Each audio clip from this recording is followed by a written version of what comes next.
शुरुआत करते हैं दोस्तों आज की न्यूज़पेपर की। हम पहली वाली न्यूज़ देखने वाले हैं इजराइल से। पार्टिकुलरली हम बात करेंगे बेंजामिन नेतन्याहू के बारे में। आप कहीं पर भी देख लीजिए, जब भी कोई सरकार लंबे समय तक किसी देश में राज करती है तो आप ये समझ लीजिए कि फिर वो लोकतंत्र को डैमेज करने की कोशिश करने लग जाती है। आपको फिर करप्शन देखने को मिल जाएंगे या फिर कुछ ना कुछ ऐसी घटनाएं हमको ज़रूर देखने को मिलती हैं। इसीलिए तो अमेरिका में हम देखते हैं कि कोई भी जो प्राइम मिनिस्टर है, ठीक है, वो ज़्यादा बार प्रधानमंत्री, ज़्यादा लंबे समय तक प्रधानमंत्री कह रहा हूँ, प्रेसिडेंट नहीं रह सकता है। शायद उन्होंने इसी को ध्यान में रखते हुए ये कदम उठाया होगा। तो बेंजामिन नेतन्याहू की लाइफ स्टाइल को सबसे पहले हम देखेंगे। नेतन्याहू की माँ का नाम तीजा सहगल है। वो इजराइल में ही जन्मी एक यहूदी थी। उनके पिता बेंजामिन नेतन्याहू पोलैंड के एक धर्मनिरपेक्ष यहूदी थे। उनके पिता ने फिलिस्तीन में बसने के बाद उनका नाम बदलकर बेंजियन नेतन्याहू कर दिया था। Benzene Netanyahu.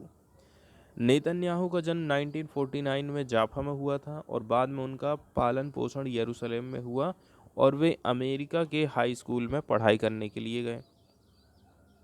नेतन्याहू के पिता एक संशोधनवादी जियोनिस्ट थे। उनका मानना था कि पड़ोसी अरब राज्यों के साथ समझौता नहीं हो सकता। उनका मानना है इजराइल को जॉर्डन नदी के दोनों किनारे पर मौजूद होना चाहिए था। अब हम देखते हैं कि बेंजामिन नेतन्याहू का सफ़र कैसे रहा है। सबसे शुरू में बेंजामिन नेतन्याहू सेना के कप्तान रहे हैं। 1967 में नेतन्याहू इजरायली सेना में शामिल हो गए और जल्दी एक कमांडो बन गए। उन्होंने 1973 के अरब इजराइल युद्ध के दौरान कप्तान की भूमिका भी निभाई। फिर राजदूत के रूप में काम करते हैं। 1982 में नेतन्याहू को वाशिंगटन डीसी में इजरायली दूतावास में मिशन उप प्रमुख नियुक्त किया गया था। 1984 में उनको संयुक्त राष्ट्र में इजराइल का राजदूत बनाया गया। फिर उप विदेश मंत्री भी रहे। साल 1988 में नेतन्याहू को तत्कालीन प्रधानमंत्री यित्जाक शमीर के मंत्रिमंडल में उप विदेश मंत्री के रूप में नियुक्त किया गया। फिर लिकुड पार्टी के अध्यक्ष भी बने। 1993 में दक्षिणपंथी लिकुड पार्टी के अध्यक्ष पद पर पहुंचने के बाद नेतन्याहू ने 1992 के चुनाव में अपनी हार के बाद पार्टी की राजनीतिक सत्ता में वापसी करने की योजना बनाई थी। फिर प्रधानमंत्री कब कब रहे?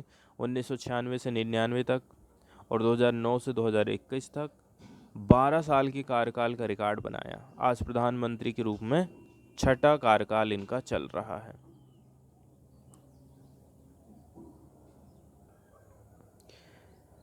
दोस्तों, इसके बाद हम जो पहली न्यूज़ को डिटेल में डिस्कस करने वाले हैं वो है राहुल गांधी के डिसक्वालिफिकेशन से रिलेटेड। ठीक है, काफ़ी दिनों से हम चर्चा कर रहे थे कि राहुल गांधी के ऊपर मानहानि का केस दर्ज किया गया है। अब उनकी जो लोकसभा की सदस्यता है वो रद्द होने वाली है। तो आज हम ये देख रहे हैं कंटिन्यू इन राहुल गांधी के ऊपर न्यूज़ कंटिन्यू ही आ रही है। आप देख रहे हैं कि अभी तक ऐसा हुआ था कि हमें ये लग रहा था कि इनकी जो सदस्यता है वो जा सकती है। अभी तक हम यही सोच रहे थे, लेकिन आज के टाइम में राहुल गांधी को डिसक्वालीफाई कर दिया गया है लोकसभा की जो मेंबर ऑफ पार्लियामेंट थे ये वहाँ से। राहुल गांधी चुनाव लड़ते थे केरल की जो वायनाड, ठीक है, वायनाड कॉन्स्टिटेंसी है, वायनाड जो संसदीय क्षेत्र है, यहाँ से ये चुनाव लड़ते थे सांसद का।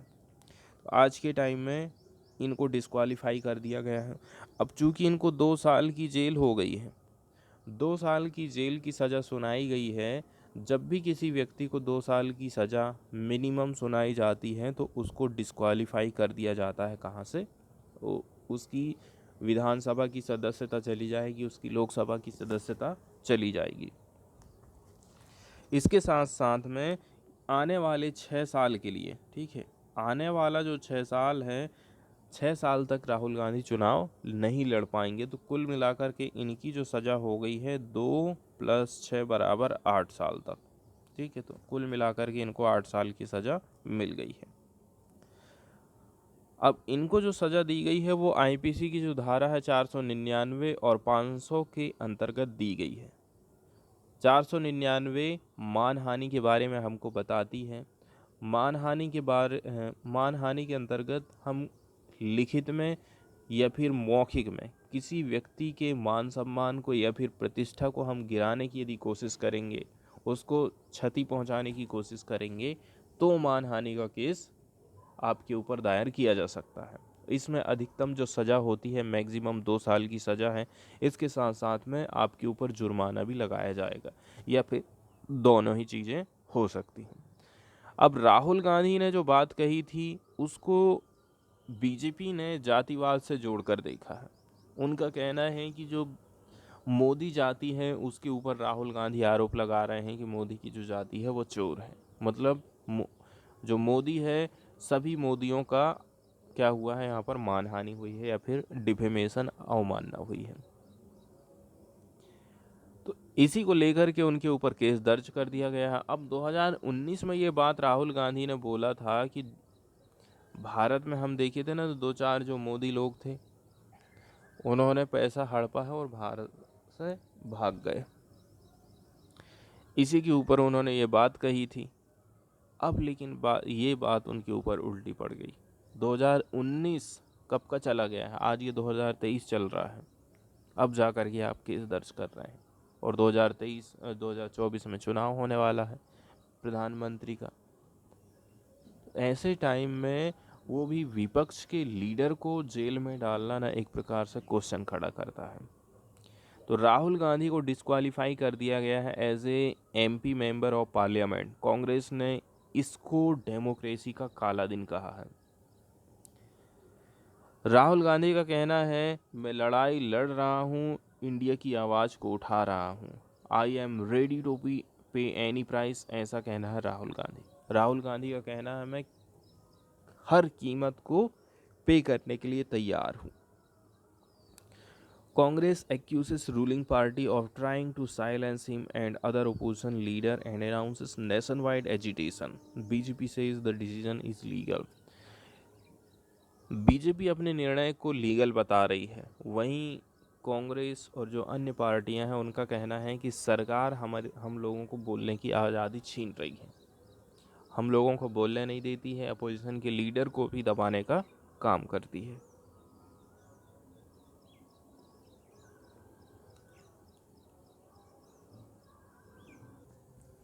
इसके बाद वाली न्यूज़ हम देखने वाले हैं कर्नाटका से रिलेटेड। कर्नाटका में जो 4% मुस्लिम कोटा की बात करी जा रही है उसको स्क्रैप डाउन कर दिया गया है, मतलब ख़त्म कर दिया गया है।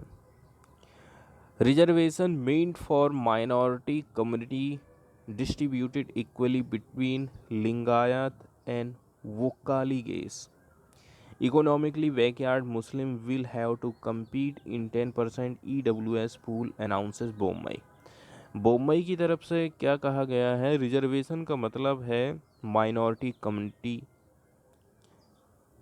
और माइनॉरिटी कम्युनिटी में कौन कौन आ गए हैं, लिंगायत, वोकालिक्स, इकोनॉमिकली बैकवर्ड मुस्लिम। इनको जो है 10% EWS वाला जो आरक्षण है इसी का लाभ मिल पाएगा, ऐसा यहाँ पर बताया जा रहा है।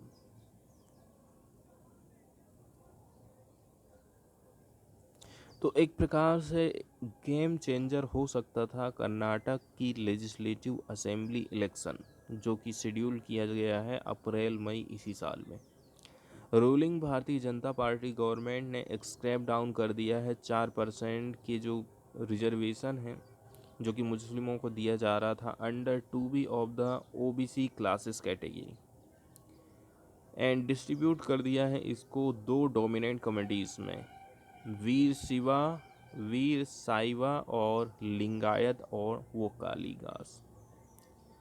कितने परसेंट में, 2% को दिया जाएगा each in job and admission in the educational institution. तो जो आरक्षण है 2% का वो जॉब में, एडमिशन यदि आप किसी एजुकेशनल इंस्टीट्यूशन में ले रहे हैं तो वहाँ पर आरक्षण आपको मिल जाएगा 2% का। कौन कौन सी कैटेगरी है इनकी, वीर शैव, लिंगायत और वोकालिक्स।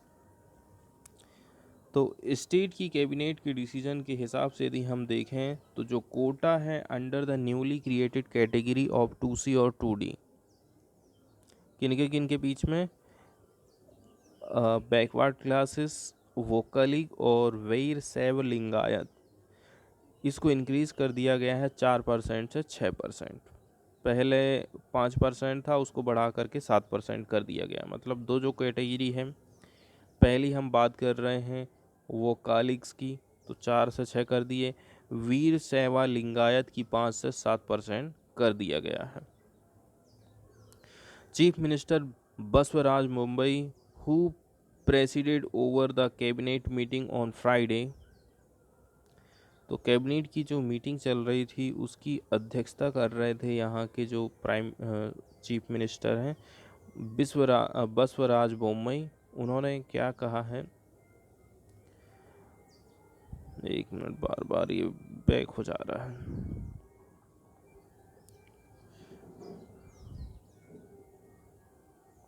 बसवराज मुंबई जो कि इसकी अध्यक्षता कर रहे थे कैबिनेट की मीटिंग की फ्राइडे के दिन, ठीक है। उनका कहना है मुस्लिम who are economically backward will now have to compete the 10% pool created under the economically weaker section। इनका कहना है कि ऐसे मुस्लिम लोग जो कि गरीब अपने आप को बता रहे हैं, तो उनको 10% का जो EWS कोटा दिया जा रहा है उसी से फाइट करना पड़ेगा। इसके अलावा देवे गौड़ा की लीगेसी के बारे में बताया जा रहा है। Former prime minister HD Deve Gowda, उनकी जो टेन्योर रहा था as a chief minister of Karnataka 1995 में, इन्होंने प्रोवाइड किया था 4% का रिजर्वेशन मुस्लिम लोगों को, और इसके लिए कैटेगरी बनाई थी 2B, किसमें, OBC कोटा के अंतर्गत, जो कि आज के टाइम में ख़त्म कर दिया गया है बीजेपी की सरकार के द्वारा। कैबिनेट की मीटिंग का जो आयोजन है वो किया गया था विंटर सेशन के दौरान बेलगावी दिसंबर 2022 में, एंड अप्रूव किया गया था कि हम क्रिएट करेंगे एक नई कैटेगरी 2C और 2D, किनके लिए, वोकालिक्स और वीर शैव Lingayat, respectively based on the interim report submitted by the Karnataka state commission for the backward classes. जो फ्राइडे का डिसीजन रहा था OBC रिजर्वेशन कितना परसेंट हो जाएगा, 32%। SC का रिजर्वेशन 17%। हाँ, एक मिनट। इसके बाद वाली न्यूज़ हम देखने वाले हैं उड़ीसा की गवर्नमेंट से रिलेटेड। उड़ीसा क्या है, अभी कुछ बदलाव करना चाहता है। ट्वीक का मतलब बदलाव होता है OBC लॉ में, ताकि इंक्लूड किया जा सके कास्ट को स्टेट की लिस्ट में। नवीन पटनायक और उनकी गवर्नमेंट ने उड़ीसा कमीशन, नवीन पटनायक की गवर्नमेंट ने इंट्रोड्यूस किया है, लेकर के आई है Orissa state commission for backward classes amendment bill 2023। Orissa state commission for backward classes amendment bill, backward classes की बात की जा रही है, मतलब OBC कैटेगरी से रिलेटेड यहाँ पर कुछ मुद्दे उठाए गए होंगे। इसके अंतर्गत इंक्लूड किया जाएगा 22 कास्ट को स्टेट की लिस्ट में ऑफ OBC क्लासेस, ठीक है। तो देखिए यहाँ से एक बात हमको ये पता चलता है कि यदि आप ऐसी कास्ट में हैं और आप चाहते हैं कि मुझे OBC में शामिल किया जाए, तो वो सरकार ऐसे आसानी से नहीं कर पाती है। सरकार इसके लिए अपने संविधान में संशोधन करती है। तो सरकार क्या काम कर रही है, स्टेट गवर्नमेंट कुछ अमेंडमेंट लेकर के आई है। तो जो 2023 का है Orissa state commission for backward classes, तो इसको विधानसभा से पास होना पड़ेगा, तब जाकर के ये जो कुछ 22 जातियां हैं उनको OBC कैटेगरी में डाला जाएगा।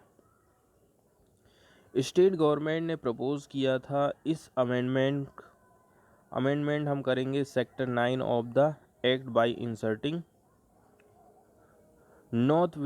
notwithstanding anything contained in subsection 8, the state government may by notification include such backward classes in the list if the said backward classes have been specified the central list in relation to Orissa. तो उड़ीसा के relation में यदि central list में इनका उल्लेख किया गया है कि ये ओबीसी में आ सकती हैं, तो अब स्टेट गवर्नमेंट को क्या काम करना पड़ेगा, विधानसभा में इस कानून को पारित करना पड़ेगा, तब जाकर के जो 22 जातियां हैं उनको ओबीसी में शामिल किया जाएगा।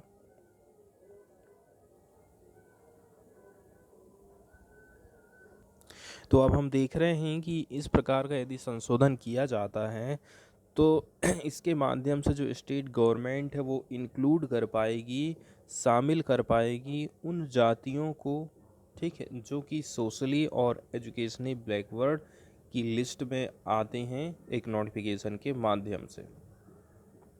तो हम देख रहे हैं हमारे स्टेट में 22 कास्ट और कम्युनिटी ऐसी हैं, along with their synonyms which have already been included in the list of OBC for Odisha through various notification of center from time to time, but the same caste and communities have not yet been included in the SEBC list of the state। अब वही cast central वाली list में तो OBC में आ रही है, वही cast जब हम देख रहे हैं स्टेट की ओबीसी लिस्ट में नहीं आ रही है, तो ये फिर दिक्कत वाली बात है, इसलिए हम इसको इंक्लूड कर रहे हैं।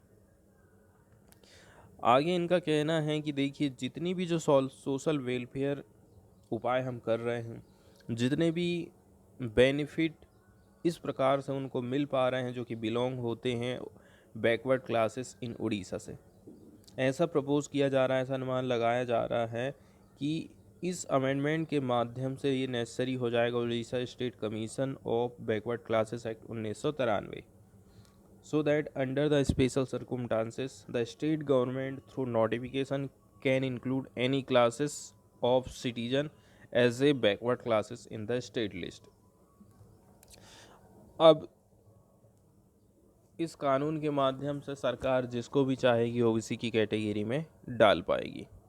Recently Orissa state commission for the backward classes ने क्या काम किया था, एग्जामिनेशन के बाद में रिक्वेस्ट किया था कि इंक्लूज़न होना चाहिए सर्टेन कास्ट को एंड कम्युनिटीज़ को, एंड इसने ये भी रिकमेंड दिया था कि state government for inclusion of 22 caste, और इसी कमीशन ने सरकार को कहा था कि आप जो है इतनी जातियों को ओबीसी की कैटेगरी में डालिए। इसके बाद वाली न्यूज़ हम देखने वाले हैं जम्मू एंड कश्मीर से रिलेटेड ये न्यूज़ आई है। जम्मू और कश्मीर में हम देख रहे हैं कि जो सोशल मीडिया यदि आप इस्तेमाल कर रहे हैं तो आप जो है थोड़े से अलर्ट हो जाइए, और यदि आप गवर्नमेंट एम्प्लॉय हैं तो सबसे आप सज़ा का सामना करने के लिए तैयार रहिए। एक गवर्नमेंट जो एम्प्लॉय है उसको क्या क्या नुकसान हो सकता है, आपकी 1 महीने की सैलरी जा सकती है, या फिर दूसरा जो नुकसान हो सकता है आपको could lose a month's salary, be demoted or even terminated from service if found criticizing the government's policies on social media platform। अब आप सोच लीजिए हमारी सरकार किस हद तक पहुंच गई है कि कोई गवर्नमेंट एम्प्लॉई सरकार की योजनाओं की आलोचना तक नहीं कर सकता है। यदि आप गवर्नमेंट की पॉलिसी को सोशल मीडिया प्लेटफॉर्म में क्रिटिसाइज़ करते हैं, आलोचना करते हैं, उसकी बुराई बताते हैं, तो आपको या तो टर्मिनेट कर दिया जाएगा आपकी सर्विस से, या फिर आपका ग्रेड कम कर दिया जाएगा, या फिर आपकी 1 महीने की सैलरी काट दी जाएगी। इस प्रकार की जो गाइडलाइन हैं उनको नोटिफाई कर दिया गया है। तो ठीक है, एलोबरेट करना है, एलोबरेट मतलब विस्तृत, तो जो विस्तृत गाइडलाइन है इससे रिगार्डेड, ठीक है, वो इनकॉर्पोरेटेड कर दी गई है Jammu and Kashmir employ conduct rule 1971। इसको नोटिफाई कर दिया गया है यहाँ के जो एलजी हैं लेफ्टिनेंट गवर्नर एडमिनिस्ट्रेशन के द्वारा फ्राइडे के दिन। तो एडमिनिस्ट्रेशन ने टर्मिनेट कर दिया है service of 100 of locals in Jammu and Kashmir since 2020। 2020 से ही ऐसे कई सारे जो सरकारी नौकर हैं उनको टर्मिनेट किया गया है, ठीक है, on ground such as having link with militant. क्या बताया जा रहा है, यहाँ के जो उपद्रवी हैं उनसे आपके संबंध है, वो आप उनको सहायता प्रोवाइड कर रहे हैं। ठीक है, यदि आप आलोचना कर रहे हैं तो सीधा सीधा मतलब सरकार ये कह रही है कि आप इन लोगों के साथ, इन उपद्रवियों के साथ में जुड़े हुए हैं। Being related to separatist leader, और आपको रिलेट किया जा रहा है, आपको लिंक किया जा रहा है जो अलगाववादी लीडर हैं उनसे। Not furnishing accurate detail at the time of applying for job and not following selection process. तो यहाँ तक आपको ऐसा भी देखने को मिलेगा, ठीक है, यदि आप जॉब के लिए अप्लाई कर रहे हैं उस टाइम में आपको डिटेल जानकारी देना होता है। उस टाइम में यदि आप सही सही जानकारी नहीं दे पाते हैं और जॉब के लिए अप्लाई कर रहे हैं तो आपको जॉब नहीं मिलेगी। तो कुछ जो फ्रेज प्रोविज़न किए गए हैं वो अंडरलाइन बताते हैं कि कोई भी गवर्नमेंट एम्प्लॉय को, ठीक है, ना तो राइटिंग के द्वारा, ना तो बोल करके,